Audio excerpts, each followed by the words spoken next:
Bonjour, bienvenue sur Predica.pro. Je me présente, je me nomme Bachir Diaby, cofondateur et CEO de Halal Finance, expert de la finance digitale, anciennement directeur de l'innovation d'une fintech de la zone UEMOA. Je suis ici avec mon collègue Modou Sall.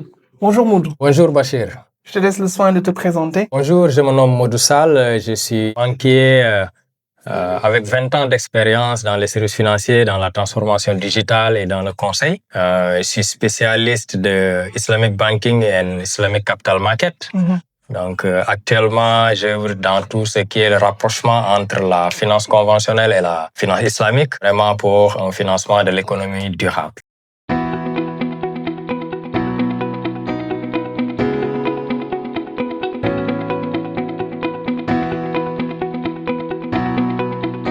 Bienvenue sur le cours sur la comptabilité et l'audit islamique.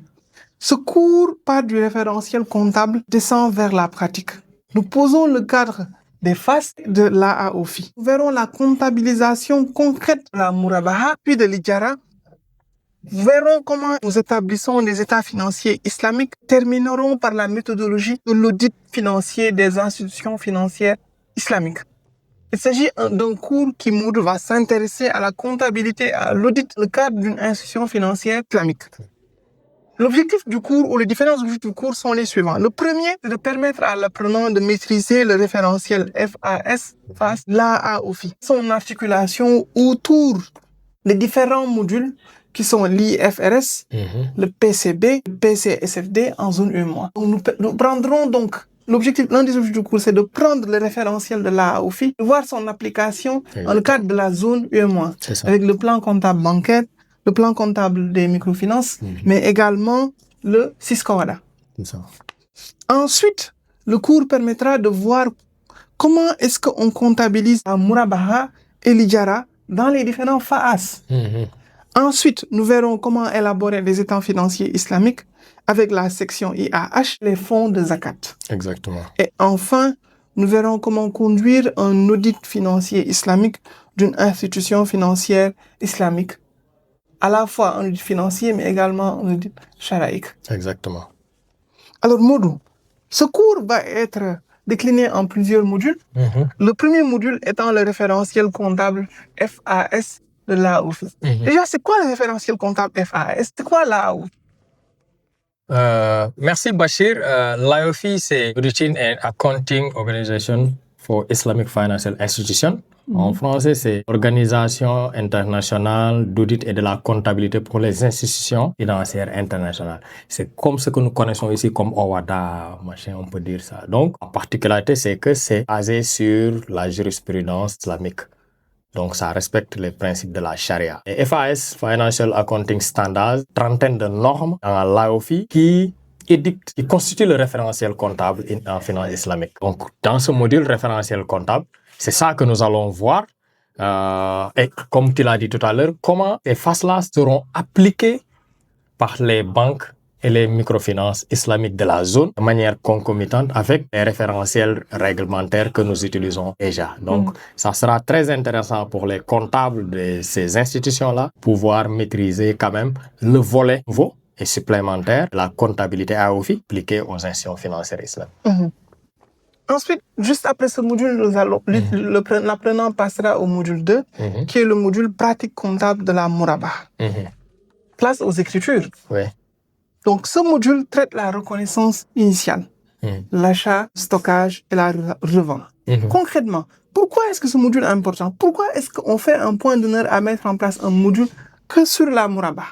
Oui, sur la Murabaha, parce que, comme tu l'as dit tout à l'heure, il y a des transactions, en tout cas, il y a des opérations économiques que les banques islamiques font que les banques conventionnelles ne font pas. Parce que les banques conventionnelles n'avaient pas l'habitude d'aller acheter un bien pour le revendre, de le stocker d'abord, après le revendre.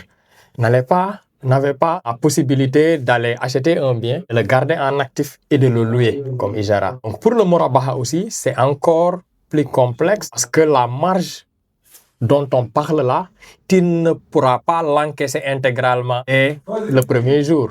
C'est ce qu'on appelle différé de marge. Donc, c'est différé en fait. Comment comptabiliser ces marges différées?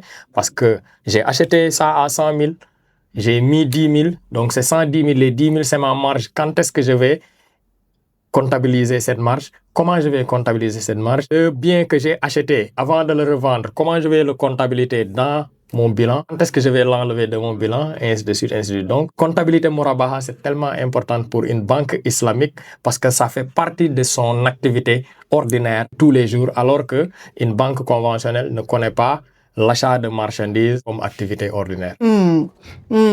Donc, juste après le module 2, nous allons passer au module 3, qui est le module de la pratique comptable de l'Ijara.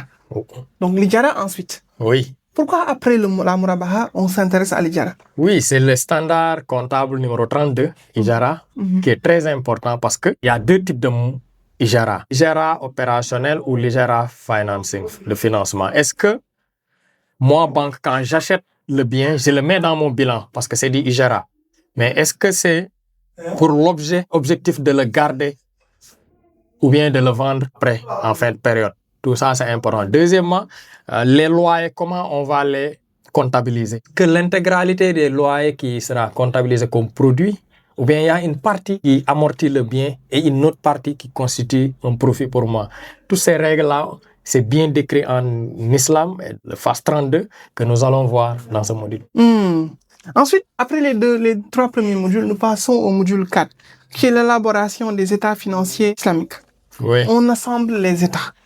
Ce module permet de voir comment est-ce que les états financiers islamiques sont mis en œuvre. Oui, parce qu'il y a une complexité supplémentaire et une transparence supplémentaire ajoutée aux états financiers qu'une banque islamique, une institution de microfinance islamique doit faire. Je vous donne juste un exemple. Il y a certains pays, la zakat, c'est comme un impôt du moins. Donc, tu dois mettre l'état zakat, par exemple. L'autre chose, c'est qu'il y a certains produits de purification, il faut les sortir. L'institution financière n'a pas le droit de les sortir. Il faut les mettre dans des états annexés. Donc, l'autre chose aussi, il y a ce que l'on appelle le rapport annexé de charia. Donc, il décrit tous les processus de comptabilisation des produits financiers islamiques, comme on vient de dire, le Murabaha, la comptabilisation Ijara, et ainsi de suite. Tout ça, c'est un plus que le comptable islamique, les experts comptables de la zone doivent maîtriser pour faire un bon reporting aux autorités dont les banques islamiques dépendent. Et même pour le Sharia Bot, qui doit vérifier les comptes et les transactions chaque fin d'année. Donc, je pense que c'est vraiment intéressant ce module aussi d'élaboration des états financiers de Sharia. Tout à fait. Et enfin, on termine avec le module 5. Enfin, on termine avec le module du contrôle. Il s'agit du module de la méthodologie de l'audit financier des institutions financières islamiques. Alors, à quoi est-ce qu'on sait ce module? Oui, en la finance conventionnelle, dans l'audit, on a par exemple référentiel ISA. Et référentiel ISA, on a l'IOFI là avec les comptables de phase. En audit aussi, on a une autre référentiel ASIFI, qui est son homologue dans la finance islamique. Parce que, en termes d'audit, il y a des points, surtout de risques de charia non compliant que tu dois voir. Il y a des risques de retraitement ou pas. Est-ce que tu as fait le tahrir? Est-ce que tu as enlevé des produits encaissés et non encaissables? Est-ce que tu as respecté l'architecture des signatures des contrats, ainsi de suite, ainsi de suite? Est-ce que tout est clair? Est-ce que tout est normal? Est-ce que tu as utilisé les bons comptes selon l'IOFI, ainsi de suite? Cette forme d'audit-là, pas pris en compte par ISA, donc il faut en même temps faire l'ISA, mais aussi faire le référentiel Sharia compliant. Donc, l'audit et la gouvernance des risques dans une banque ou une institution islamique prend notre tournure que les auditeurs, les comptables et les commissaires aux comptes doivent maîtriser. Donc, nos apprenants l'auront vu.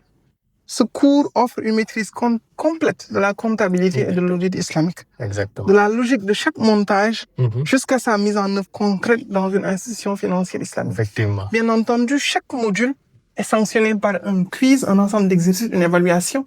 Et à la fin de tous les modules également, nous avons une évaluation finale qui permet de confirmer et de sanctionner le parcours de l'apprenant et de s'assurer qu'il a bien maîtrisé. Exactement, parce que notre formation se veut certifiante et quand on dit certification, on dit maîtrise pratique et professionnelle des compétences. C'est pourquoi nous ne distribuons pas des certificats comme ça.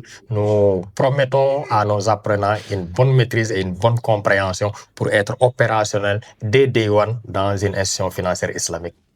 Bienvenue sur le cours comptabilité et audit islamique. Une lecture.